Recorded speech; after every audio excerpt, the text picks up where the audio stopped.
얼굴이 너무 빨개. 좀 쉬어요. 괜찮아요. 조금만 더 하면. 말을 하는 순간 입이 바짝 마른 걸 느꼈습니다. 그러다 갑자기 손에서 힘이 빠졌어요. 무릎이 꺾이고 세상이 빙글빙글 돌기 시작했어요. 시야가 터널처럼 좁아졌어요. 주변 소리가 멀리서 들리는 것 같았습니다. 119 불러요, 빨리! 정신 차려요. 조금만 버티면 구급차 와요. 여러 목소리가 겹쳐서 들렸습니다. 35년을 한 회사에서 일하다 은퇴한 후 지옥을 경험했습니다. 40도를 넘나드는 폭염 속에서 제초기를 돌리며 쓰러질 때까지 일했죠. 그리고 어느 날 아침 똑같은 일을 하던 누군가가 작업 도중 차갑게 식은 채 발견됐다는 뉴스도 접해야만 했습니다. 다시는 경험하고 싶지 않은 그날의 이야기 시작 전에 한 말씀만 드리겠습니다. 구독과 좋아요, 알림 설정을 꼭 한번 눌러주세요. 여러분의 작은 관심 하나하나가 제게는 정말 큰 힘이 됩니다. 은퇴 후 가장 낯선 건 나를 기다리는 사람이 없다는 사실이었습니다. 아침 7시. 예전 같으면 넥타이를 매고 구두끈을 묶으며 하루를 시작했을 시각, 나는 텅 빈 식탁 앞에 멍하니 앉아 있었습니다. 벽시계의 초침이 또박또박 제 할 일을 하는 소리만이 고요를 깨뜨렸죠. 밥솥에서 김이 피어오르는 순간 창밖으로는 이미 출근 인파가 바삐 흘러가고 있었습니다. 젊은 직장인들이 스마트폰을 보며 빠른 걸음으로 지나가는 모습을 보니 그 흐름에서 나만 홀로 떨어져 나온 듯한 고립감이 밀려왔어요. 식탁 위 신문은 어제것 그대로였고 커피잔에는 어젯밤 마시다 남은 커피가 검은 원을 그리며 말라 있었습니다. 나는 천천히 일어나 싱크대로 걸어갔습니다. 수도꼭지를 틀자 차가운 물이 쏟아졌고 그 소리조차 너무 크게 느껴졌어요. 35년간 매일 아침 같은 시각에 면도를 하고 양복을 입던 몸은 이제 무엇을 해야 할지 몰라 어정쩡하게 서 있었습니다. 그때였습니다. 휴대폰에서 띠링하고 문자 알림음이 울렸어요. 평소 같으면 광고 문자려니 하고 무시했을 텐데 요즘은 그런 스팸 문자조차 반가웠습니다. 화면을 켜자 낯선 번호와 함께 한 줄의 문장이 떠올랐어요. 서울 금천구청 녹지관리원 합격을 축하드립니다. 순간 심장이 쿵 하고 내려앉았습니다. 아니, 정확히는 빨리 뛰기 시작했어요. 나는 문자를 다시 또 한 번 읽었습니다. 녹지관리원. 지난 석 달간 수십 곳에 원서를 넣었지만 번번이 나이 때문에 거절당했던 나에게 드디어 손에 잡힌 첫 일자리였습니다. 부엌에서 설거지를 하던 순자에게 다가갔습니다. 그녀는 고무장갑을 낀 손으로 그릇을 닦으며 콧노래를 부르고 있었어요. 내가 어깨를 가볍게 두드리자 고개를 돌렸습니다. 여보, 나 붙었어. 목소리가 떨렸습니다. 기쁨인지 긴장인지 모를 감정이 목구멍을 타고 올라왔어요. 순자가 수도꼭지를 잠그고 고무장갑을 벗으며 나를 바라봤습니다. 입가에 미소가 번졌지만 눈빛에는 기쁨보다 걱정이 먼저 스쳤어요. 그녀의 시선이 내 얼굴에서 손으로 다시 허리로 옮겨가는 게 느껴졌습니다. 잘 됐네? 근데 무리하지는 마. 약값도 만만치 않잖아. 그녀의 말에는 지난 1년간 늘어난 병원비 고지서들이 담겨 있었습니다. 고혈압약, 관절염 주사, 전립선 검사. 은퇴 후 건강보험료 부담도 만만치 않았죠. 순자는 젖은 손을 앞치마에 닦으며 다시 싱크대로 돌아섰습니다. 하지만 그녀의 어깨가 조금 펴진 것을 나는 놓치지 않았어요. 다음 날 새벽 5시 알람이 울리기도 전에 눈이 떠졌습니다. 어둠 속에서 천장을 바라보다가 조심스럽게 일어났어요. 순자는 아직 깊은 잠에 빠져 있었습니다. 나는 발소리를 죽이며 거실로 나왔습니다. 장롱 깊숙한 곳에서 낡은 등산 모자를 꺼냈어요. 2015년 가을 회사 워크숍으로 관악산에 갔을 때 받은 것이었습니다. 모자 챙에는 땀 자국이 하얗게 배어 있었고 로고는 발에서 거의 보이지 않았죠. 군용 물병도 찾아냈습니다. 아들이 군대 제대하면서 가져온 것인데 플라스틱 뚜껑이 헐거워져서 가끔 물이 샜어요. 그래도 쓸만했습니다. 창고에서는 예전에 회사 창고 정리 때 쓰던 목장갑을 찾았습니다. 검지 끝이 살짝 헤어져 있었지만 실로 꿰매면 될 것 같았어요.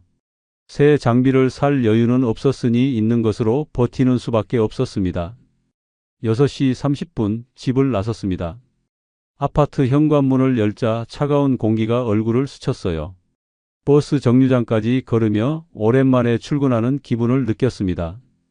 다리가 조금 떨렸지만 그건 추위 때문만은 아니었어요.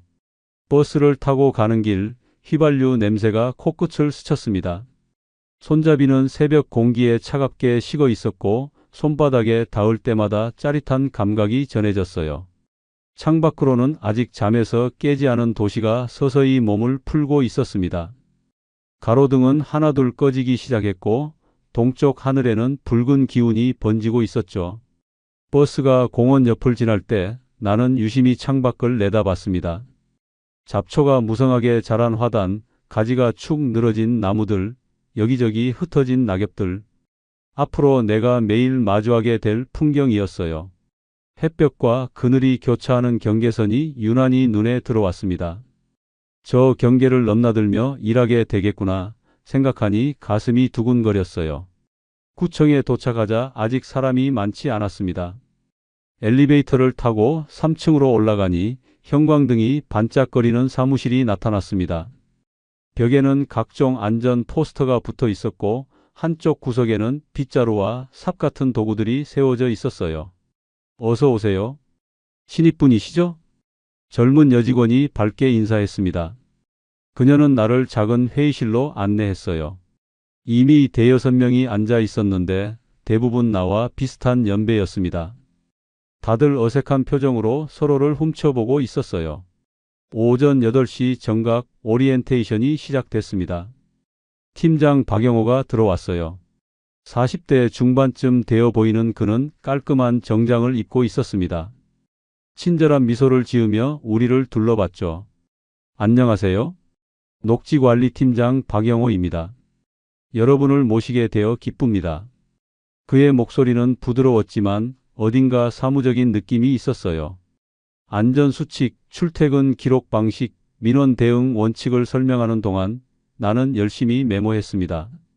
펜을 쥔 손이 오랜만이라 글씨가 삐뚤빼뚤했어요. 그리고 오늘도 민원이 많습니다. 특히 놀이터 주변 잡초 제거 요청이 들어왔어요.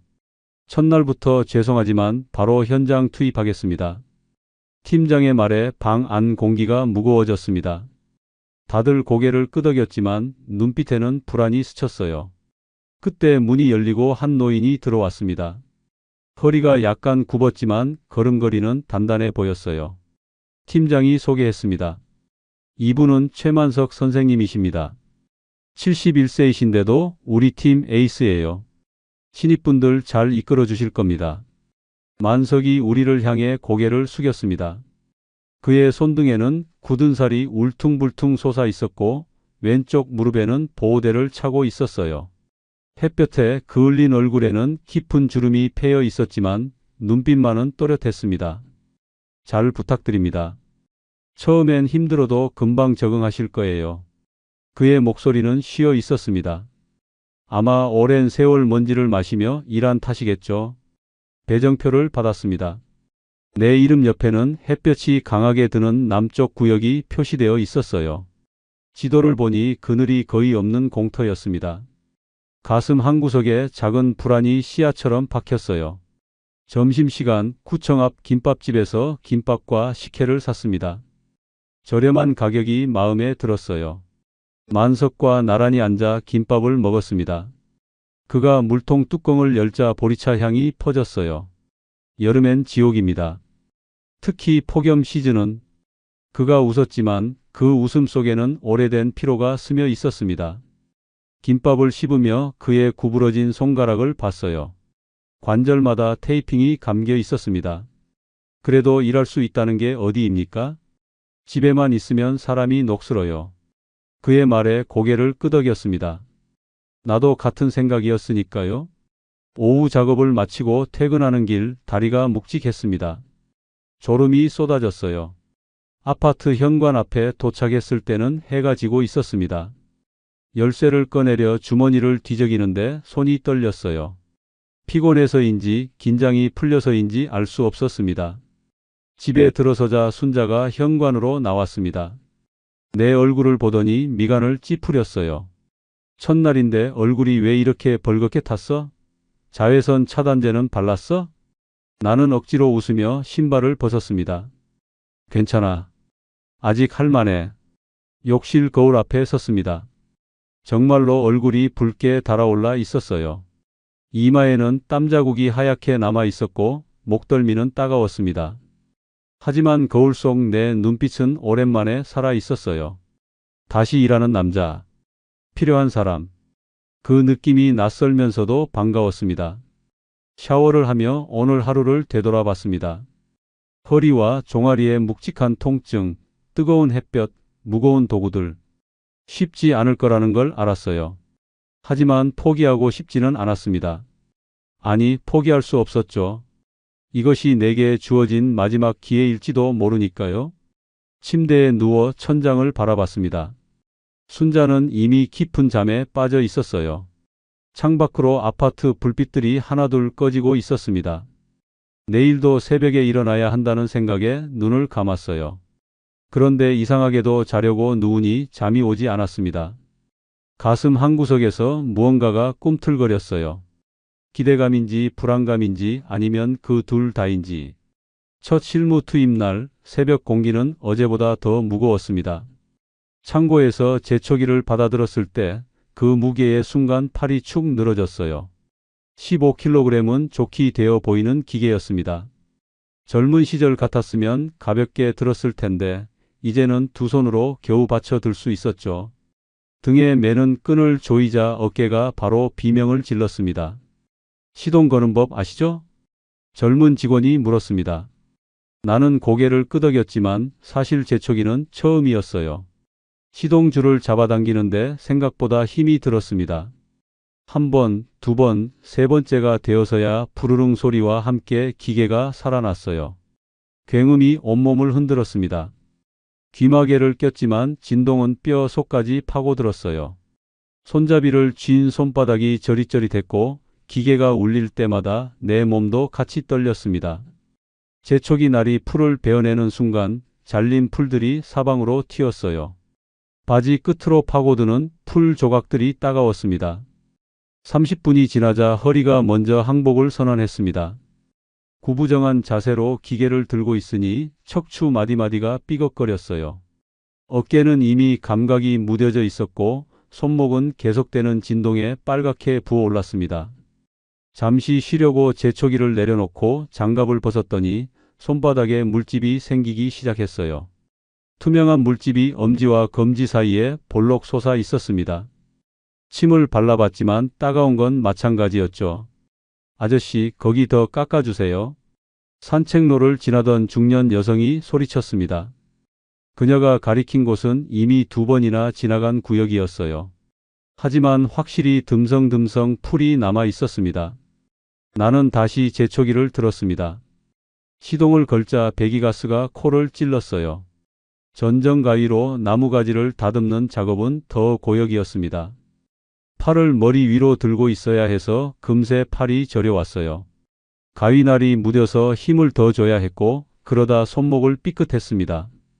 순간 가위가 손에서 미끄러지면서 왼손 검지를 스쳤어요. 피가 송글송글 맺혔습니다. 깊은 상처는 아니었지만 흙이 묻은 손이라 감염이 걱정됐어요.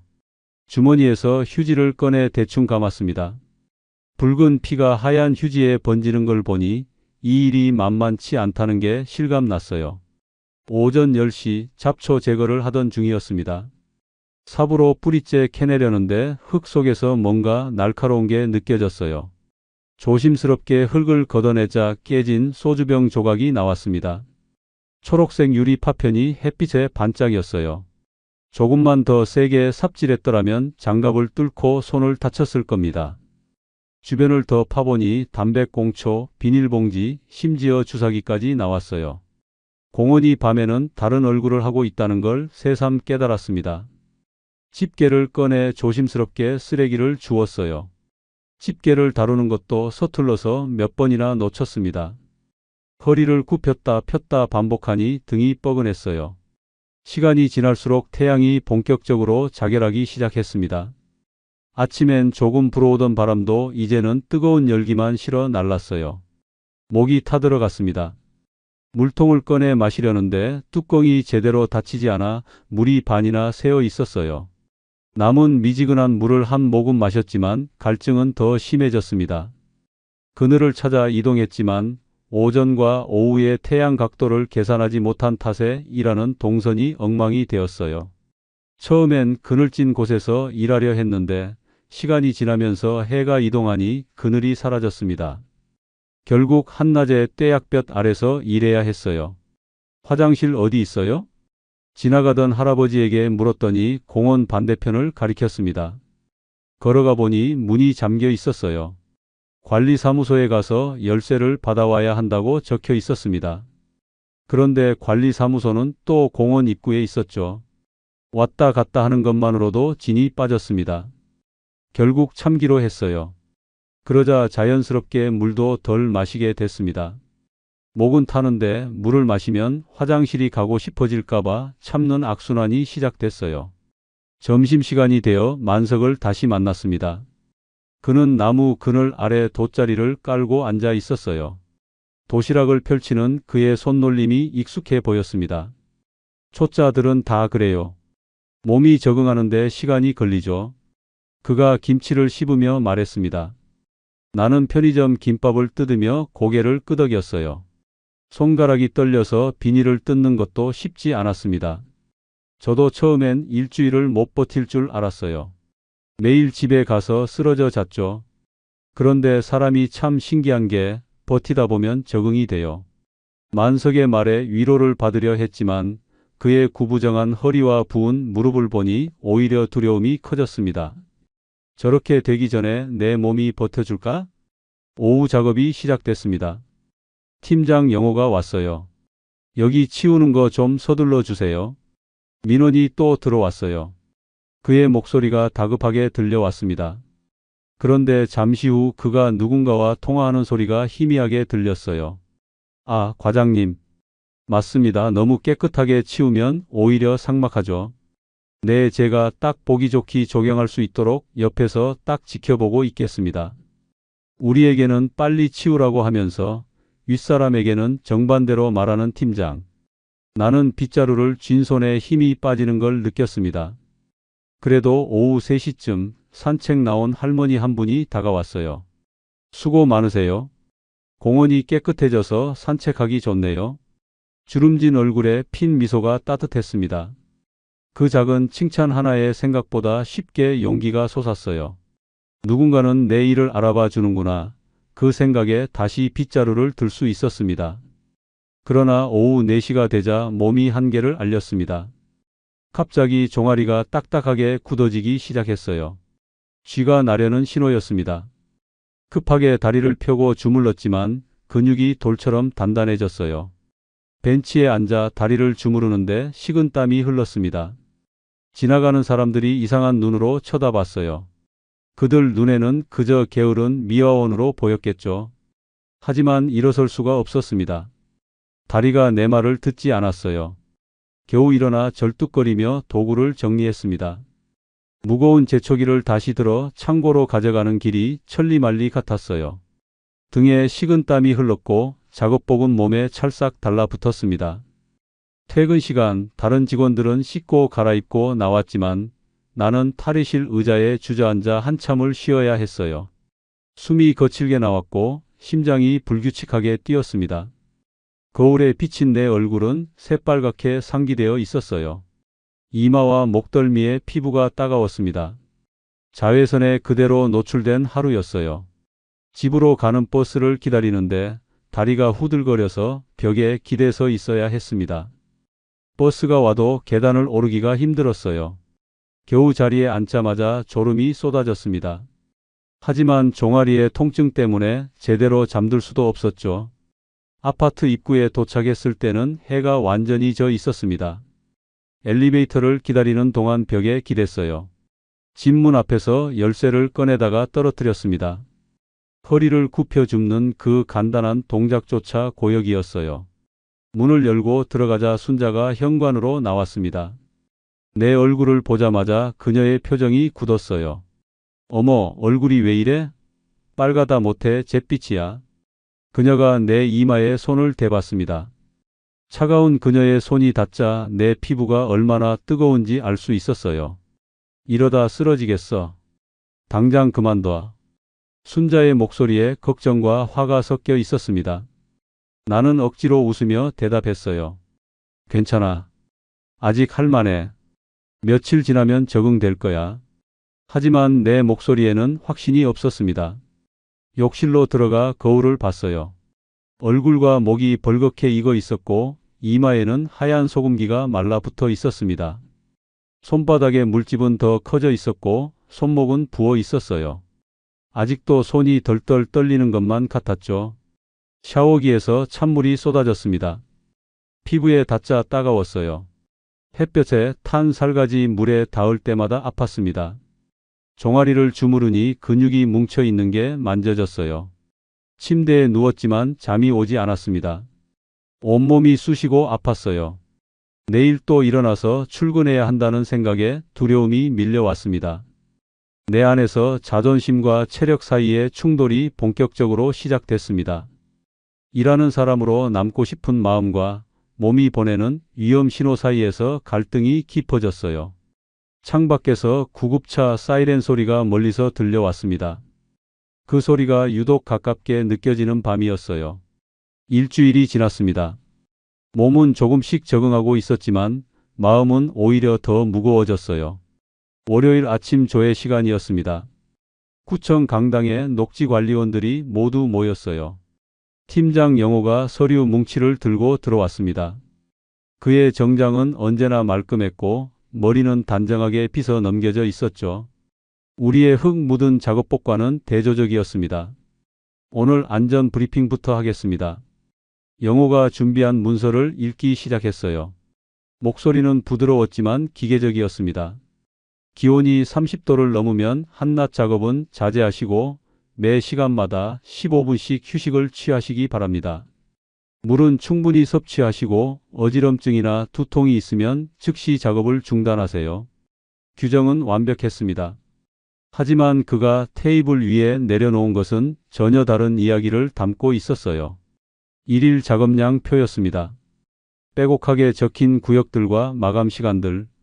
그 양을 보면 쉴 시간은커녕 점심시간도 제대로 갖기 어려울 정도였죠. 오늘은 민원이 특히 많이 들어왔습니다. 어린이 놀이터 주변부터 시작해서 산책로까지 오후 5시 전에 모두 끝내야 합니다. 만석이 손을 들었어요. 팀장님, 이 더운 날씨에 그 양을 다 하려면 쉬는 시간은 언제 갖습니까? 영호의 미소가 잠시 굳었다가 다시 펴졌습니다. 아, 그건 효율적으로 작업하시면 충분히 시간이 나실 겁니다. 다들 프로시니까요. 프로라는 말에 가려진 압박. 우리는 고개를 끄덕일 수밖에 없었어요. 영호는 휴대폰을 확인하더니 급하게 덧붙였습니다. 아, 그리고 오늘 오후 2시에 구청장님이 공원 시찰 나오십니다. 그때까지는 꼭 정문 주변을 깨끗하게 해주세요. 회의가 끝나고 우리는 각자 구역으로 흩어졌습니다. 나는 정문 근처를 배정받았어요. 만석과 함께였습니다. 10시가 되자 기온이 급격히 올라갔습니다. 아스팔트에서 열기가 아지랑이처럼 피어올랐어요. 나는 화단에 잡초를 뽑고 있었고 만석은 떨어진 나뭇가지를 쓸고 있었습니다. 그때 영호에게서 전화가 왔어요. 지금 정문 쪽 상태가 어떻습니까? 거의 정리됐습니다. 조금만 더 하면. 아니, 더 꼼꼼하게 해주세요. 풀 한쪽도 남기지 마시고요. 구청장님이 보시고 괜히 청소 안 되어 있다 생각하시면 안 되잖아요. 전화를 끊고 나니 옆에서 만석이 한숨을 쉬었습니다. 저 양반, 구청장 앞에서는 꼬리를 사실이 흔들면서 우리한테는 지랄이에요. 1시 30분, 잠시 물을 마시러 벤치에 앉았습니다. 그런데 불과 5분도 안 되어 영호가 나타났어요. 평소에 부드러운 미소는 온데간데 없고 인상을 찌푸리고 있었습니다. 왜 쉬고 계십니까? 아직 할 일이 많이 남았는데 잠시 물 좀 마시려고. 물은 작업하시면서 마시세요. 구청장님 오시기 전에 끝내야 합니다. 그는 돌아서면서 중얼거렸어요. 우리가 들으라는 듯이. 이래서 나이 든 사람들은. 그 말에 만석의 주먹이 떨렸습니다. 나는 그의 팔을 살짝 잡았어요. 2시가 가까워지자 영호는 더욱 예민해졌습니다. 우리가 놓친 작은 풀 한 포기까지 지적하며 다시 하라고 했어요. 무릎을 꿇고 손으로 잡초를 뽑는데 자존심이 바닥까지 떨어지는 기분이었습니다. 드디어 검은색 세단이 공원 입구에 멈췄습니다. 구청장이 내렸어요. 50대 후반의 그는 고급 정장을 입고 있었습니다. 영호가 거의 뛰다시피 달려가 인사했어요. 구청장님, 오늘도 수고가 많으십니다. 영호의 목소리가 평소와 완전히 달랐습니다. 한 옥타브는 높아진 것 같았어요. 허리는 90도로 굽혀졌고 얼굴에는 과장된 미소가 번졌습니다. 구청장이 공원을 둘러보며 말했습니다. 깨끗하네. 근데 여기는 좀 조경이 덜 된 건가? 그 순간 영호의 얼굴이 순식간에 변했어요. 아, 구청장님 말씀이 맞습니다. 자연스러운 멋이 있어야 하는데 좀 부족한 것 같네요. 구청장이 우리 쪽으로 걸어왔습니다. 영호가 재빨리 따라붙으며 말했어요. 이분들이 열심히 일해주시는 녹지 관리원분들입니다. 구청장은 우리를 흘끗 보고는 고개만 까딱거리며 인사한 후 빠르게 자리를 떴습니다. 구청장이 떠나자 영호는 또 돌변했습니다. 앞으로는 제가 지시한 대로만 하세요. 쓸데없이 자기 판단으로 일하지 마시고. 모두 그의 지시였고 우리는 그가 시키는 대로 했지만 우리는 아무 말도 할 수 없었어요. 3시가 되어 잠시 화장실에 다녀왔습니다. 복도에서 영호가 전화 통화하는 소리가 들렸어요. 문틈으로 보니 과장과 통화 중이었습니다. 네, 과장님. 녹지관리원들 관리가 쉽지 않습니다. 나이가 있으셔서 일도 느리고. 네, 맞습니다. 젊은 사람들로 교체하는 게 효율적일 것 같습니다. 순간 다리에 힘이 풀렸습니다. 우리를 앞에서는 프로라고 부르면서 뒤에서는 쓸모없는 늙은이 취급을 하고 있었던 겁니다. 다시 작업 현장으로 돌아왔을 때 만석이 물었어요. 괜찮으세요? 얼굴이 창백한데. 나는 들은 것을 말할 수 없었습니다. 만석도 알면 얼마나 상처받을까 싶어서요. 대신 고개만 끄덕였어요. 오후 작업 중에 영호가 또 나타났습니다. 이번엔 젊은 여직원을 데리고 있었어요. 홍보팀이라고 했습니다. SNS에 올릴 사진 좀 찍겠습니다. 열심히 일하는 모습으로요. 그들은 우리가 땀 흘리며 일하는 모습을 여러 각도에서 찍었어요. 영호는 사진을 확인하며 말했습니다. 좋네요. 더위와 싸우며 구민을 위해 헌신하는 녹지 관리원들 이런 제목으로 올리면 되겠어요. 헌신. 그 단어가 비수처럼 가슴에 꽂혔습니다. 최저 시급을 받으며 목숨 걸고 일하는 게 헌신인가요? 퇴근 시간이 가까워졌을 때 영호가 다시 전화했어요. 오늘 수고하셨습니다. 아, 근데 내일은 더 일찍 나오셔야 할 것 같습니다. 아침 5시까지요? 내일 아침에 도로변 치우는 급한 민원이 있어서요. 전화를 끊고 나니 분노가 치밀어 올랐어요. 일찍 나오라면 나오고 치우라면 치우고 규정은 장식품이고 우리의 시간과 노동은 그들에게 아무것도 아니었습니다. 집으로 가는 버스 안에서 곰곰이 생각했습니다. 영호 같은 사람 밑에서 언제까지 버틸 수 있을까? 그는 우리를 사람으로 보지 않았어요. 그저 관리하고 통제해야 할 대상, 언제든 교체 가능한 부품으로만 봤습니다. 집에 도착해서 순자에게 오늘 있었던 일을 말하려다가 그만뒀어요. 그녀가 또 걱정할까봐. 대신 혼자 베란다에 나가 앉았습니다. 저녁 하늘에 노을이 지고 있었어요. 아름다운 풍경이었지만 내 마음은 무거웠습니다. 35년간 회사에서 중간 관리자로 일했던 나도 누군가에게는 영호 같은 사람이었을까요? 그 생각에 씁쓸함이 밀려왔습니다. 휴대폰이 울렸어요. 만석에게서 온 문자였습니다. 오늘 수고 많았어요. 내일도 힘내자고요. 짧은 문자였지만 위로가 됐어요.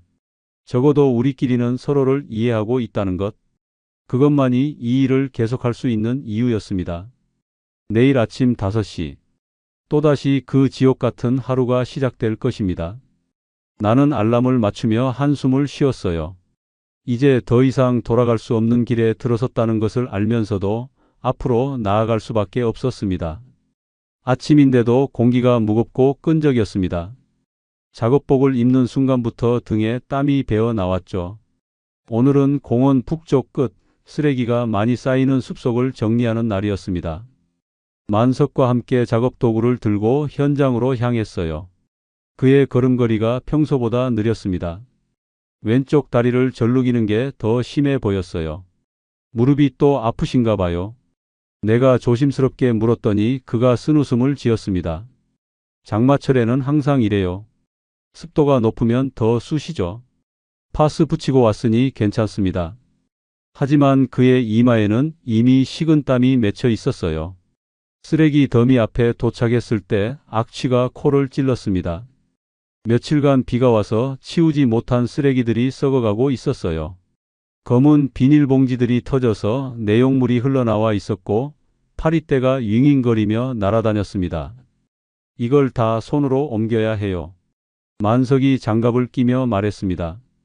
쓰레기 수거차가 들어올 수 없는 구역이라 우리가 일일이 들어서 입구까지 날라야 했어요. 첫 번째 봉지를 들었을 때 무게가 예상보다 훨씬 무거웠습니다. 안에 뭐가 들었는지 몰라도 최소 20kg은 되어 보였어요. 만석이 다른 쪽을 잡고 함께 들었지만 그의 얼굴이 금세 일그러졌습니다. 10시쯤 되자 해가 구름 사이로 얼굴을 내밀었어요. 순식간에 기온이 올라갔습니다. 체감 온도는 35도를 넘어서는 것 같았죠. 만석이 쓰레기 봉지를 옮기다가 갑자기 멈춰 섰습니다. 손으로 가슴을 짚으며 크게 숨을 들이쉬었어요. 나는 놀라서 달려갔습니다. 괜찮으세요? 잠깐만. 숨이 차서. 그가 근처 나무 그늘로 비틀거리며 걸어갔어요.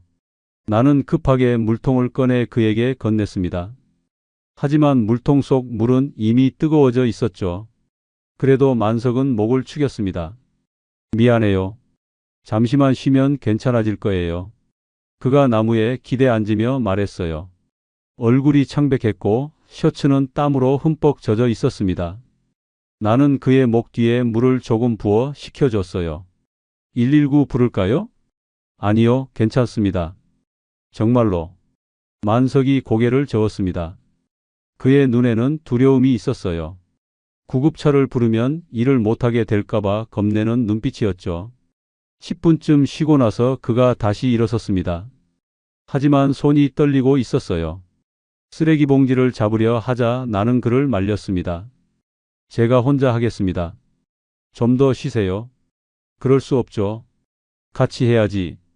만석은 고집을 부렸어요. 자존심 때문인지 아니면 민폐를 끼치기 싫어서인지 우리는 다시 쓰레기를 나르기 시작했습니다. 그런데 정오가 가까워오자 만석이 또 무릎을 꿇었어요. 이번엔 정말 심각해 보였습니다. 얼굴이 하얗게 질려 있었고 입술이 파랗게 변하고 있었어요. 형님, 내가 소리치자 그가 손을 들어 말렸습니다. 크게 소리 지르지 마. 팀장한테 들리면. 그 순간 나는 깨달았습니다. 그는 쓰러지는 것보다 일자리를 잃는 것을 더 두려워하고 있었어요. 나는 그를 부축해서 그늘진 벤치로 옮겼습니다. 그리고 주변을 둘러본 후 조용히 물었어요. 형님, 언제부터 이러셨어요? 만석이 힘겹게 숨을 고르며 대답했습니다. 한 달 전부터. 가슴이 답답하고 어지러웠는데 병원에 가봤더니 심장이 좋지 않대요. 그런데 왜 일을 계속하세요? 수술비가 3천만 원이 넘는데요. 보험도 다 안 되고 일이라도 해서 돈을 모아야죠. 그의 말에 가슴이 먹먹해졌습니다. 병을 치료하려고 일하는데 일 때문에 병이 더 악화되는 악순환. 나는 택배 기사였어요. 20년 넘게. 만석이 천천히 말을 이어갔습니다. 무릎이 망가져서 그만뒀죠. 수술하고 나았다고 생각했는데 이번엔 심장이네요. 평생 일만 했는데 몸은 점점 망가지고 그의 목소리에는 체념이 묻어 있었어요. 점심시간이 되어 매점으로 갔습니다. 만석은 김밥도 제대로 먹지 못했어요. 몇 입 먹다가 내려놓았습니다. 입맛이 없네요. 그가 물만 조금씩 마셨어요. 나는 내 김밥을 반으로 나눠 그에게 주려 했지만 거절했습니다. 고마워요. 근데 정말 못 먹겠어요. 보온병에서 미지근한 차를 꺼내 한 모금씩 나눠 마셨습니다. 만석이 말했어요. 이건 아내가 매일 아침 약재 넣고 끓인 차인데 심장에 좋대요. 그의 보온병에는 테이핑이 여러 겹 감겨 있었습니다. 오래 써서 금이 간 곳을 막은 흔적이었죠. 오후 작업을 시작하려는데 팀장 영호에게서 전화가 왔습니다. 오늘 쓰레기 숲 정리 다 끝내셨습니까? 아직 반 정도 남았습니다. 서둘러 주세요. 내일 그쪽에서 행사가 있대요. 전화를 끊고 만석에게 상황을 전했더니 그가 일어섰어요. 그럼 서둘러야죠.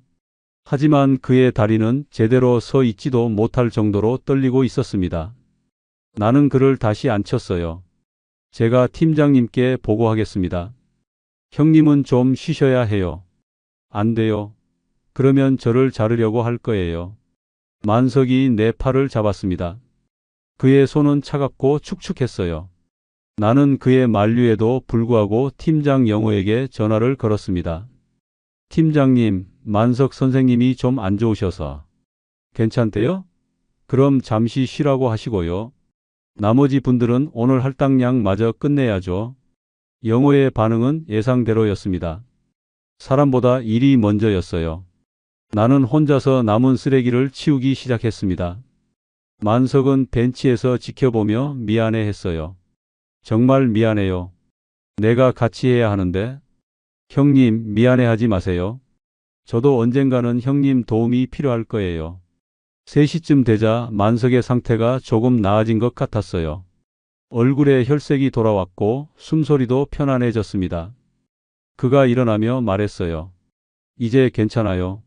마저 할게요. 우리는 함께 마지막 쓰레기 봉지들을 옮겼습니다. 천천히 조심스럽게. 퇴근 시간이 되자 만석이 내게 문자를 보냈어요. 오늘 고마웠습니다. 미안하고요. 짧은 문자였지만 많은 감정이 담겨 있었어요. 나는 답장을 보냈습니다. 형님, 무리하지 마세요. 건강이 먼저입니다. 하지만 우리 둘 다 알고 있었어요. 이 나이에 이 조건에서 건강을 먼저 챙길 수 있는 여유는 없다는 것을. 집에 돌아와서 순자에게 오늘 있었던 일을 말했습니다. 만석의 상황 그리고 내 걱정까지. 당신도 조심해야 해요. 남 걱정할 때가 아니에요. 순자의 말이 맞았어요. 하지만 만석의 모습에서 나의 미래를 봤습니다. 언젠가 나도 저렇게 될 수 있다는 두려움이 엄습했어요. 그날 밤 잠이 오지 않았습니다. 창밖으로 구급차 사이렌 소리가 들릴 때마다 깜짝깜짝 놀랐어요. 혹시 만석이 아닐까 하는 불안감에. 다음 날 아침 만석은 평소보다 30분 일찍 나와 있었어요. 깨끗하게 면도를 하고 작업복도 빳빳하게 다려 입고 있었습니다. 어제 심려 끼쳐서 죄송합니다. 오늘은 정말 괜찮아요. 그가 억지로 밝게 웃었지만 눈 밑에 다크서클은 숨길 수 없었어요. 아침 조회에서 영호가 말했습니다. 어제 만석 선생님이 좀 아프셨다고 들었는데 나이가 있으신 분들은 건강관리 잘하셔야 합니다. 개인 건강 문제로 업무에 지장을 주면 곤란하니까요. 그 말에 만석의 어깨가 움츠러들었어요. 나는 주먹을 꽉 쥐었습니다. 말을 저 따위로밖에 못하다니. 일을 시작하면서 만석을 계속 지켜봤어요. 그는 평소보다 더 열심히 일했습니다. 아프지 않다는 것을 증명하려는 듯이.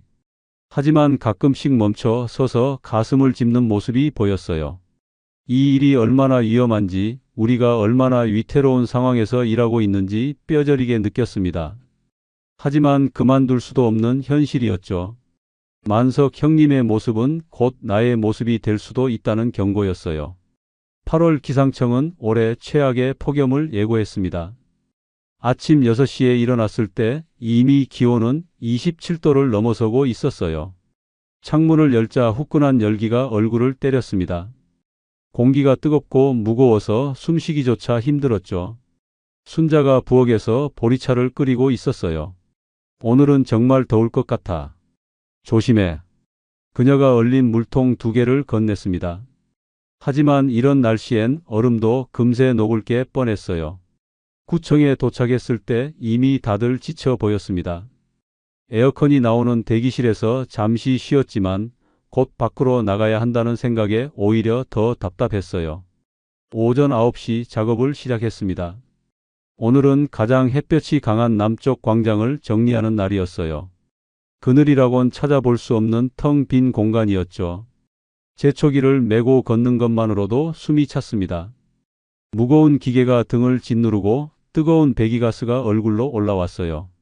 시동을 걸자 엔진 열기까지 더해져서 온몸이 불가마 속에 있는 것 같았습니다. 10분도 안 되어 작업복이 땀으로 흠뻑 젖었어요. 등과 가슴에 달라붙은 옷이 숨을 막았습니다. 장갑 속 손은 미끄러워서 제초기를 제대로 잡기도 힘들었죠. 10시가 되자 체감 온도가 40도를 넘어섰습니다. 아스팔트는 달궈진 철판처럼 열을 내뿜었고 신발 밑창이 녹는 것 같았어요. 급수대를 찾았지만 고장 나 있었습니다. 며칠 전부터 고장이라는 안내문만 덩그러니 붙어 있었죠. 가져온 물통을 꺼냈는데 햇볕에 놓여 있던 가방 속 물은 이미 뜨거워져 있었어요. 미지근한 물을 마셔도 갈증은 전혀 해소되지 않았습니다. 그때 제초기 끈이 끊어졌습니다. 예비 부품을 찾으려면 구청 창고까지 가야 했어요. 왕복 30분. 그 시간 동안 뙤약볕 아래를 걸어야 했습니다. 창고로 가는 길 현기증이 났어요. 세상이 울렁거리고 발걸음이 비틀거렸습니다. 벤치에 잠시 앉으려 했지만 철제 벤치는 뜨거워서 앉을 수조차 없었어요. 나무 그늘을 찾았지만 정오의 태양은 그늘조차 허락하지 않았습니다. 겨우 창고에 도착해서 부품을 찾는데 손이 떨려서 작은 나사도 제대로 잡을 수 없었어요. 시야가 좁아지고 귀에서 이명이 들렸습니다. 심장이 불규칙하게 뛰기 시작했죠. 다시 작업 현장으로 돌아오는 길에 팀장 영호에게서 전화가 왔어요. 오늘 오후 2시에 구청장님이 언론 인터뷰를 하신대요. 공원에서요. 그때까지 공원 정리 끝내주세요. 이 더위에 언론 인터뷰를요? 네, 폭염 대비 상황을 점검하신다고. 어쨌든 부탁드립니다. 전화를 끊고 나니 분노가 치밀어 올랐어요. 폭염 대비를 점검한다면서 정작 폭염에 우리를 내몰고 있었습니다. 정오가 넘자 만석이 걱정스럽게 다가왔어요. 얼굴이 너무 빨개요. 좀 쉬세요. 거울을 보니 정말 얼굴이 새빨갛게 익어 있었습니다. 목덜미는 따끔거렸고 이마에서는 계속 땀이 흘렀어요. 아무리 닦아도 멈추지 않는 땀. 괜찮아요. 조금만 더 하면. 말을 하는 순간 입이 바짝 마른 걸 느꼈습니다. 침을 삼키려 해도 삼킬 침조차 없었어요. 목구멍이 사포처럼 까칠했습니다. 1시 30분 광장 한가운데서 제초 작업을 계속했습니다. 태양이 정수리를 내리쬐고 열기가 온몸을 감쌌어요. 숨을 쉴 때마다 뜨거운 공기가 폐를 태우는 것 같았습니다. 갑자기 손에서 힘이 빠졌어요. 제초기가 손에서 미끄러졌습니다. 무릎이 꺾이고 세상이 빙글빙글 돌기 시작했어요. 이거 왜 이러지? 혼잣말을 하려는데 목소리가 나오지 않았습니다. 혀가 마비된 것처럼 굳어 있었어요. 다리에 힘이 풀렸습니다. 그 자리에 털썩 주저앉았어요. 뜨거운 땅이 무릎을 지졌지만 일어설 힘이 없었습니다. 시야가 터널처럼 좁아졌어요. 주변 소리가 멀리서 들리는 것 같았습니다. 누군가 내 이름을 부르는 소리, 발걸음 소리, 그리고 아저씨, 아저씨. 젊은 여자의 목소리였어요. 산책 나온 시민인 것 같았습니다. 119 불러요. 빨리. 물 가져와. 여러 목소리가 겹쳐서 들렸습니다. 누군가 내 목덜미에 차가운 물을 부었어요. 순간 정신이 조금 돌아왔지만 여전히 몸은 내 것이 아닌 것 같았습니다. 만석의 얼굴이 흐릿하게 보였어요. 그가 내 손을 잡고 있었습니다. 정신 차려요. 조금만 버티면 구급차 와요. 구급차. 그 단어를 듣는 순간 두려움이 밀려왔어요. 병원비, 진단서, 그리고 일자리를 잃을지도 모른다는 공포. 괜찮아요. 괜찮아. 일어서려 했지만 다리가 말을 듣지 않았습니다. 온몸에서 식은땀이 흘렀고 구토감이 올라왔어요. 삐뽀삐뽀. 구급차 사이렌 소리가 가까워졌습니다. 구급대원들이 달려왔어요. 혈압을 재고 체온을 확인했습니다. 체온이 39도예요. 열사병 초기 증상입니다. 병원으로 가셔야 해요. 들것에 실리는 순간 영호가 나타났습니다. 그의 얼굴에는 짜증이 묻어 있었어요. 아, 오늘 인터뷰 있다고 했는데. 그 말을 듣는 순간 정신이 없는 와중에도 분노와 함께 무력감이 밀려왔습니다. 내가 쓰러진 것보다 인터뷰가 더 중요한 사람. 그게 팀장이었어요. 구급차 안에서 링거를 맞으며 누워 있었습니다. 차가운 링거액이 혈관으로 들어오는 게 느껴졌어요. 에어컨 바람이 시원했지만 마음은 무거웠습니다. 병원 응급실에 도착했을 때 순자가 헐레벌떡 뛰어왔어요. 여보, 괜찮아? 그녀의 눈에 눈물이 고여 있었습니다. 내 손을 꽉 잡은 그녀의 손이 떨리고 있었어요. 미안해. 걱정시켜서. 미안하긴. 당장 그만둬. 이러다 정말 큰일 나. 순자의 목소리에는 두려움과 분노가 섞여 있었습니다.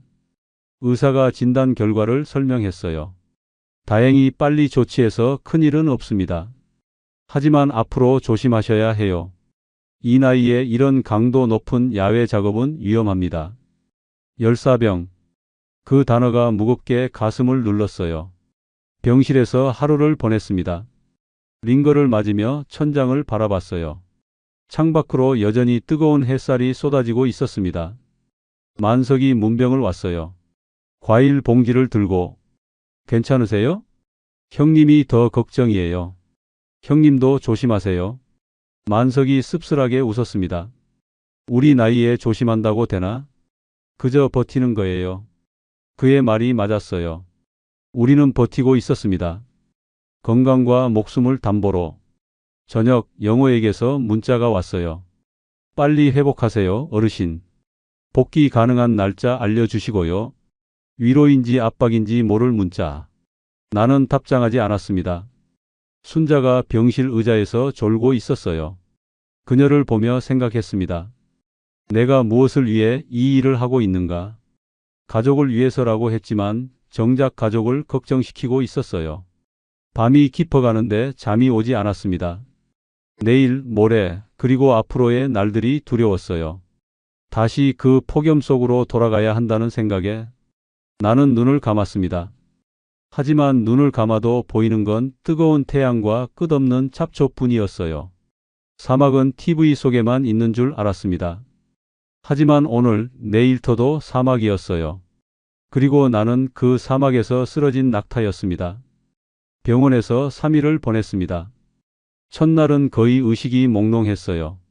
링거를 계속 맞으며 누워 있었죠.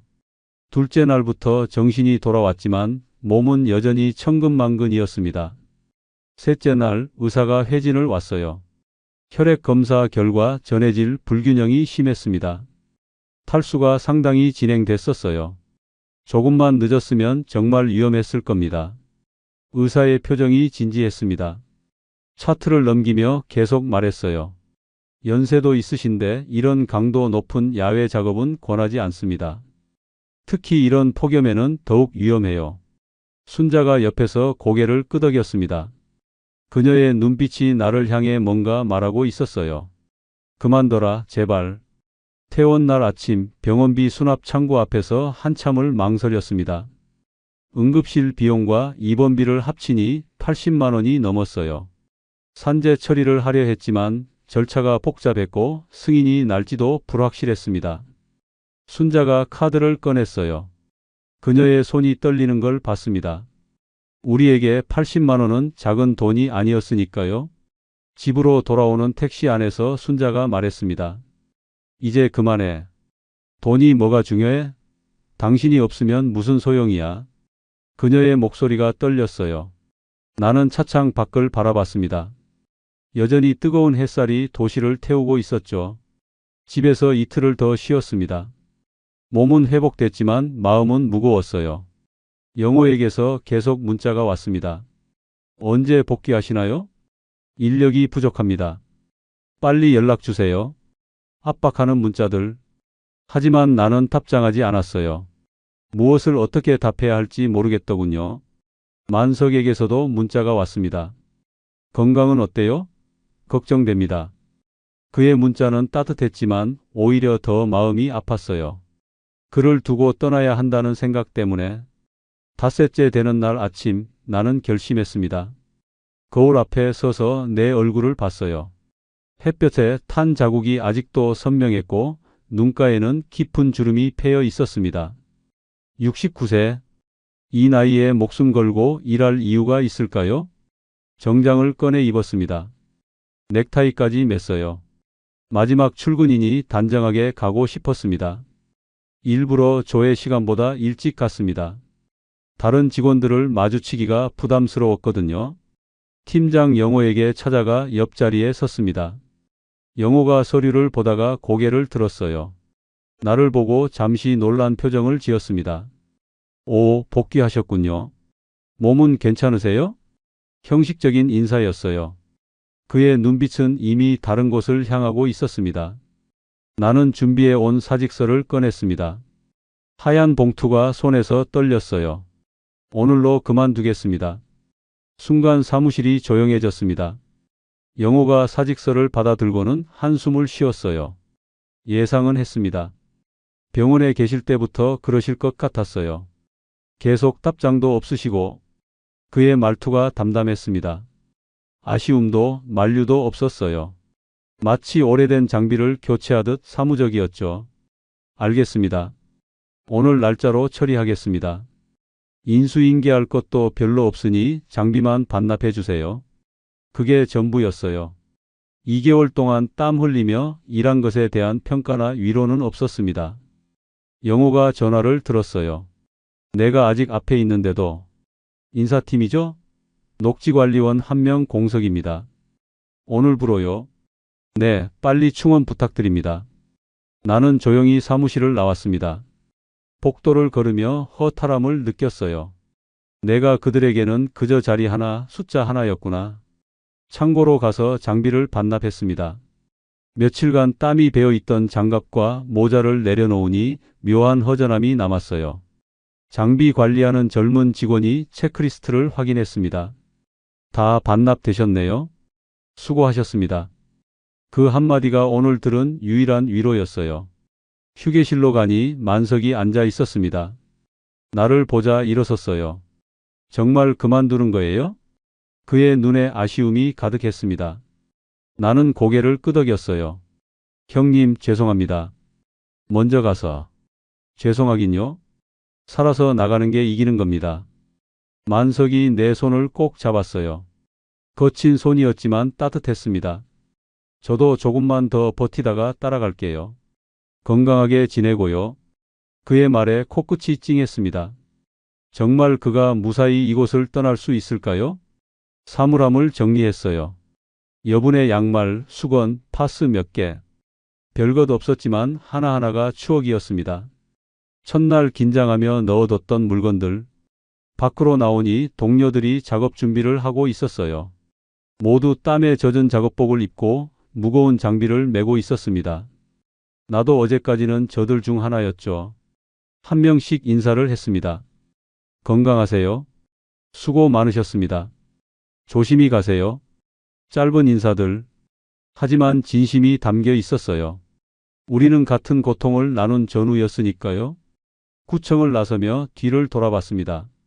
낡은 건물이 아침 햇살을 받아 빛나고 있었어요. 2개월. 짧은 시간이었지만 내 인생에서 가장 힘들었던 시간이기도 했습니다. 버스 정류장으로 걸어가는데 휴대폰이 울렸어요. 순자였습니다. 어떻게 됐어? 그만뒀어. 지금 집으로 가는 중이야. 전화 너머로 순자의 안도하는 숨소리가 들렸어요.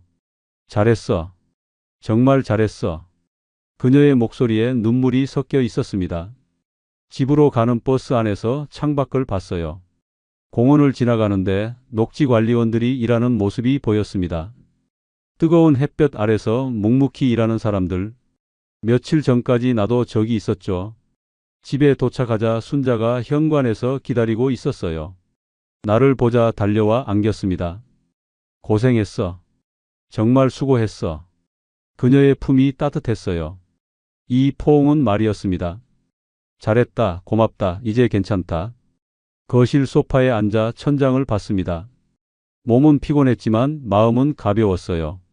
더 이상 새벽 알람에 깨지 않아도 되고 뜨거운 햇볕 아래 서 있지 않아도 됩니다. 하지만 동시에 씁쓸함도 있었어요. 나는 도망친 걸까? 살아남은 걸까? 그 질문에 대한 답은 아직 찾지 못했습니다. 저녁 순자가 미역국을 끓였어요. 생일도 아닌데? 또 다른 새 출발 축하해. 그녀가 웃으며 말했습니다. 식탁에 앉아 따뜻한 국을 먹었어요. 아들이 전화로 안부를 물었고 딸이 문자로 다행이라고 축하한다고 했어요. 밤이 되자 만석에게서 문자가 왔습니다. 오늘 팀장이 세 사람 구한다고 난리였어요. 그래도 그 자리는 아무나 못 채울 겁니다. 건강하세요. 나는 답장을 보냈어요. 형님도 꼭 건강하세요. 무리하지 마시고. 창밖을 보니 별이 떠 있었습니다. 도시의 불빛에 가려 희미했지만 분명 거기 있었어요.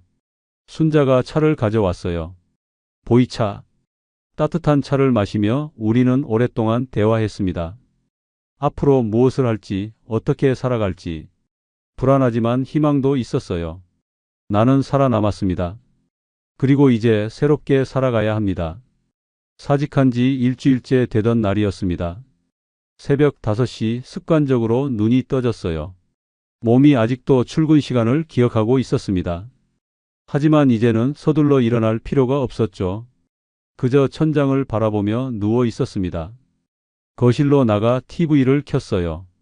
아침 뉴스가 시작되고 있었습니다.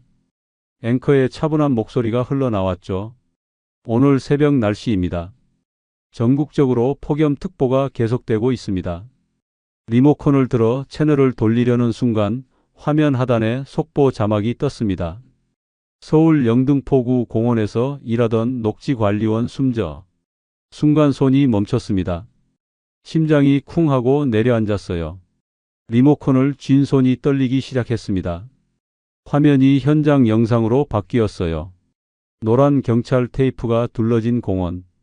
구급차와 경찰차가 서 있는 모습. 그리고 하얀 천으로 덮인 무언가. 오늘 새벽 4시경 영등포구 한 공원에서 녹지관리원 김모 씨가 쓰러진 채 발견됐습니다. 70살. 만석 형님과 비슷한 나이였어요. 화면 속 공원의 풍경이 낯설지 않았습니다. 우리가 일하던 곳과 비슷한 구조, 비슷한 나무들, 비슷한 벤치들. 기자가 현장에서 리포트를 했습니다. 김 씨는 새벽 작업을 위해 일찍 나왔다가 쓰러진 것으로 추정됩니다. 최근 계속되는 폭염 속에서도 야외 작업을 계속해야 했던 것으로 알려졌습니다. 카메라가 공원 한쪽을 비췄어요. 제초기가 바닥에 떨어져 있었습니다. 마치 주인을 잃은 것처럼 쓸쓸해 보였죠. 옆에는 물통과 수건이 놓여 있었어요. 우리가 매일 들고 다니던 것들과 똑같은. 인터뷰하는 동료의 목소리가 들렸습니다. 매일 가장 먼저 나와서 일하시던 분이었어요. 어제도 몸이 안 좋아 보였는데 목소리가 떨리고 있었어요. 화면에는 모자이크 처리된 얼굴이 나왔지만 그 떨리는 어깨만으로도 슬픔이 전해졌습니다. 순자가 거실로 나왔어요. 화면을 보더니 내 옆에 앉았습니다. 아무 말 없이 내 손을 잡았죠. 그녀의 손이 따뜻했지만 내 손은 차가웠어요. 뉴스는 계속됐습니다. 전문가들은 고령 노동자들의 폭염 작업 위험성을 경고하고 있습니다. 전문가가 나와서 설명했어요. 열사병의 위험성, 고령자의 체온 조절 능력 저하, 충분한 휴식의 필요성. 다 아는 이야기들이었습니다. 하지만 현실은 달랐죠. 화면이 다시 스튜디오로 돌아왔어요. 앵커가 안타까운 표정을 지으며 말했습니다. 정말 안타까운 소식입니다. 관련 대책이 시급해 보입니다. 그리고는 다음 뉴스로 넘어갔어요. 그게 전부였습니다. 한 사람의 죽음이 단 2분도 안 되는 뉴스로 처리됐죠. 나는 스마트폰을 들었습니다. 인터넷 뉴스를 찾아봤어요. 기사는 짧았지만 댓글은 많았습니다. 자기 몸은 자기가 알아서 챙겨야지. 그 나이에 왜 그런 일을 하나? 차가운 댓글들이 칼처럼 가슴을 찔렀어요. 그들은 모릅니다. 새벽의 추위와 한낮의 열기를, 무거운 장비와 끝없는 잡초를, 그리고 그 속에서 버티는 사람들의 절박함을. 만석에게 문자를 보냈습니다. 형님, 괜찮으시죠? 바로 답장이 오지 않았어요. 불안한 마음에 전화를 걸었습니다. 신호음이 길게 이어지다가 겨우 받았어요. 여보세요? 목소리가 지쳐 있었습니다. 형님, 뉴스 보셨어요? 네, 봤습니다. 침묵이 흘렀어요. 무거운 침묵이었습니다. 그분, 아시는 분이었어요. 연수 때 같이 교육받았던. 만석의 목소리가 떨렸습니다. 형님, 오늘 조심하세요. 힘들면 꼭 쉬면서 하시고요. 정말 남일 같지 않아서 드리는 말씀이에요. 전화를 끊고 나니 왠지 모를 죄책감이 밀려왔습니다. 나는 도망쳤고 만석은 아직 거기 있었어요. 오늘도 내일도 그 위험한 현장에. 오전이 되자 뉴스는 다른 이슈로 넘어갔습니다. 연예인 스캔들, 정치인들의 공방, 스포츠 소식. 아침에 있었던 죽음의 소식은 이미 묻혀 있었어요. 점심때 동네 마트에 갔습니다. 에어컨 바람이 시원했어요. 장을 보며 생각했습니다. 내가 지금 이렇게 시원한 곳에서 편하게 있을 때 누군가는 뜨거운 햇볕 아래서 일하고 있다고. 계산대 직원이 물었어요. 날씨가 너무 덥죠? 네, 정말 덥네요. 평범한 대화였지만 내게는 다르게 들렸습니다. 나는 이제 날씨를 그저 날씨로만 이야기할 수 있는 사람이 됐구나. 집으로 돌아오는 길에 공원을 지났어요. 멀리서 녹지관리원들이 일하는 모습이 보였습니다. 조끼를 입은 그들이 묵묵히 풀을 베고 있었어요. 잠시 멈춰 서서 바라봤습니다. 불과 일주일 전 나도 저기 있었어요. 그리고 오늘 아침 누군가는 저기서 생을 마감했습니다. 집에 돌아와 거실에 앉았어요. TV는 꺼놓고 조용히 앉아 있었습니다. 순자가 차를 가져왔어요. 너무 자책하지 마. 당신은 살아남은 거야. 근데 왜 이렇게 마음이 무거울까? 저녁 만석에게서 문자가 왔습니다. 오늘 고인을 위해 묵념했습니다. 우리도 조심하고 있어요. 걱정 마세요. 짧은 문자였지만 많은 것을 담고 있었어요. 창밖을 봤어요. 해가 지고 있었습니다. 붉은 노을이 하늘을 물들이고 있었죠. 아름다운 저녁이었지만 오늘은 그 아름다움이 슬펐습니다. 밤이 되어 뉴스를 다시 봤어요. 아침에 있었던 사고는 더 이상 언급되지 않았습니다. 마치 없었던 일처럼. 침대에 누워 천장을 봤습니다. 오늘 돌아가신 그분도 가족이 있었겠죠. 아내가, 자녀가, 손주가 있었을 겁니다. 그들은 지금 어떤 마음일까요? 순자가 내 옆에 누웠어요. 잠이 안 와? 응. 계속 생각이 나. 그녀가 아무 말 없이 내 손을 꼭 잡았습니다. 많은 생각이 머릿속을 복잡하게 만들었지만 한 가지는 분명했습니다. 나는 살아있고 그것만으로도 감사해야 한다는 것. 새벽에 다시 깼습니다. 습관적으로 일어나려다가 다시 누웠어요. 더 이상 새벽에 일어날 필요가 없다는 것. 그것이 사치인지 특권인지 모르겠지만 적어도 오늘은 감사했습니다. 녹지관리원을 그만둔 지 3주가 지났습니다. 어느 날 동네를 산책하다가 작은 도서관 앞에 멈춰 섰어요. 유리문에 붙은 공고가 눈에 들어왔습니다. 도서관 보조 인력 모집, 책 정리, 대출 반납 업무, 어린이 프로그램 보조. 시급은 적었어요. 녹지관리원보다도 적은 돈이었습니다. 하지만 이상하게 마음이 끌렸어요. 에어컨이 나오는 실내, 책 냄새, 조용한 분위기, 뜨거운 햇볕도, 무거운 장비도 없는 곳. 집에 와서 순자에게 말했습니다. 도서관에서 일할까 생각 중이야. 순자가 놀란 표정을 지었어요. 돈은 얼마나 줘? 많지 않아. 최저 시급 정도. 그녀가 잠시 생각하더니 말했습니다. 돈이 중요한 게 아니지. 당신이 건강하게 일할 수 있다면 그걸로 충분해. 다음 날 도서관에 지원서를 냈습니다. 면접은 간단했어요. 관장님은 친절한 50대 여성이었습니다. 책을 좋아하시나요?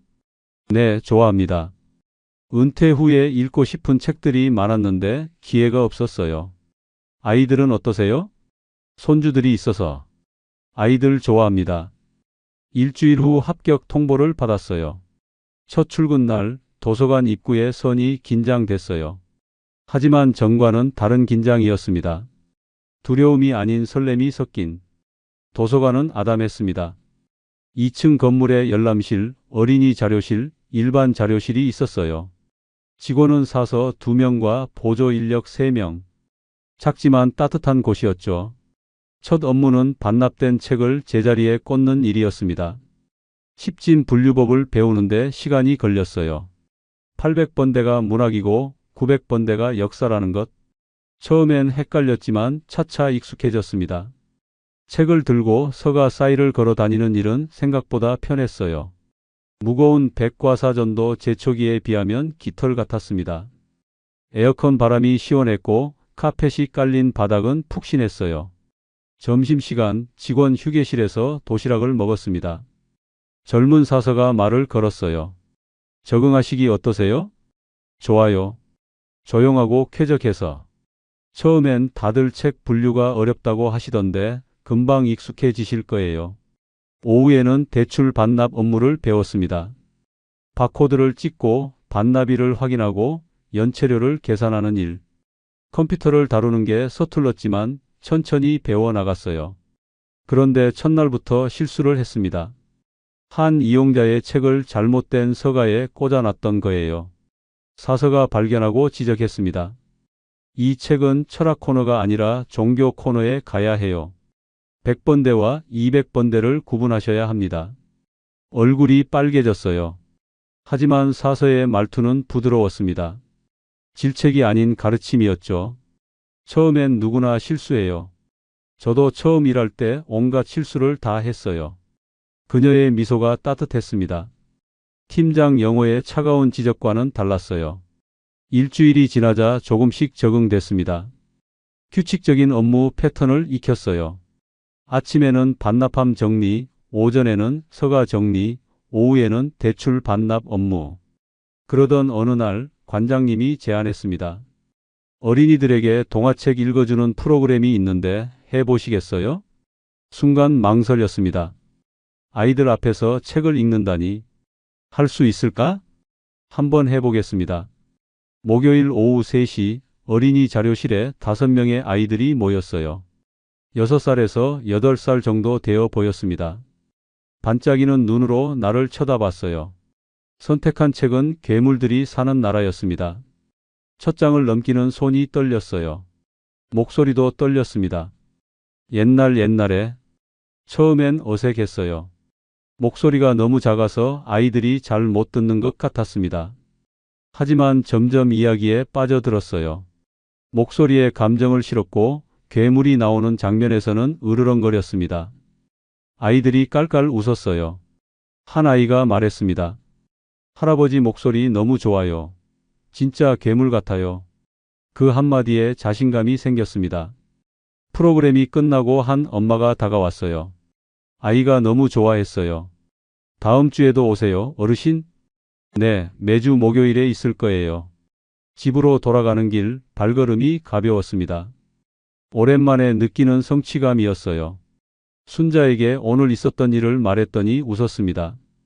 당신이 그렇게 신나게 이야기하는 거 오랜만이야. 정말 그랬어요. 녹지관리원 일을 할 때는 매일 지쳐서 집에 왔는데 이제는 내일이 기다려졌습니다. 한 달이 지났을 때 도서관 일은 완전히 내 일상이 되었어요. 아침 9시 출근, 오후 4시 퇴근. 규칙적이고 평화로운 일과였습니다. 책장 사이를 걸으며 나무 냄새를 맡았어요. 오래된 종이에 바스락거리는 소리를 들었습니다. 아이들의 웃음소리가 도서관을 채웠어요. 그렇게 녹지관리원의 생활이 자연스럽게 잊혀가던 어느 날 만석에게서 전화가 왔어요. 잘 지내요? 네, 형님. 도서관에서 일하고 있어요. 좋으시겠네? 나도 이제 그만둘 생각이에요. 드디어 그도 결심을 한 모양이었습니다. 잘 생각하셨어요. 건강이 최고예요. 맞아요. 이제야 깨달았네요. 형님도 얼른 치료 받으시고 건강 회복한 후에 조금 편하게 할 수 있는 일 찾아보세요. 그래요, 고마워요. 잘 지내고 언제 한번 봐요. 그날 저녁 순자와 동네 공원을 산책했습니다. 예전에 일했던 공원이었어요. 벤치에 앉아 쉬는데 순자가 말했습니다. 당신 얼굴이 많이 편안해졌어. 거울을 본 건 아니지만 느낄 수 있었어요. 긴장이 풀리고 웃음이 늘었다는 것을. 이제 행복해? 순자가 물었습니다.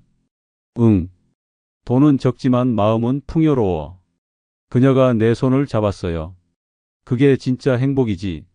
하늘을 보니 별이 떠 있었어요. 도시의 불빛 속에서도 선명하게 빛나는 별들. 그것들을 보며 생각했습니다. 나는 살아남았다. 그리고 오늘 진정으로 살아냈다. 다음 날 도서관 책상 위에는 내일 읽어줄 동화책이 놓여 있었어요. 작은 집 이야기. 표지를 쓰다듬으며 미소 지었습니다. 내일 아이들이 어떤 반응을 보일까? 이제 나는 더 이상 폭염과 싸우지 않습니다. 대신 무지와 싸우고 아이들의 상상력을 키워줍니다. 육체는 편해졌고 정신은 더 활발해졌어요. 어느 날 도서관에 온 내 또래 여성이 책을 찾아달라고 했습니다. 젊었을 때 읽었던 책인데 제목이 기억 안 나요. 내용을 듣고 함께 찾아드렸더니 너무 기뻐하셨어요. 고맙습니다. 이 책 꼭 다시 읽고 싶었거든요. 그런 작은 도움이 큰 보람으로 다가왔습니다. 3개월이 지난 지금 나는 도서관의 터줏대감이 되었어요. 단골 이용자들이 나를 알아보고 인사합니다. 아이들은 나를 이야기 할아버지라고 부르죠. 오늘도 한 아이가 물었습니다. 할아버지는 왜 매일 웃어요? 나는 아이의 머리를 쓰다듬으며 답했어요. 행복하니까. 진심이었습니다. 녹지관리원 시절을 후회하지는 않아요. 그 경험이 있었기에 지금의 행복을 더 소중히 여기게 됐으니까요. 나는 오늘도 살아있음을 느낍니다. 그리고 오늘도 누군가에게 이야기를 전합니다. 책 속의 세상을, 희망을, 그리고 살아가는 기쁨을. 여러분도 저처럼 살아가는 기쁨을 느끼시길 바랍니다. 여러분이 제 이야기를 통해 단 한 줄의 지혜라도 얻으셨다면 그것만으로도 저에게는 큰 의미가 있습니다. 오늘 이야기 잘 들으셨다면 구독과 좋아요 버튼을 꾹 한번 눌러주세요. 그리고 댓글로 여러분의 생각이나 경험도 자유롭게 나눠주세요. 다음에 더 좋은 이야기로 찾아뵙겠습니다. 꽃밭인생이었습니다.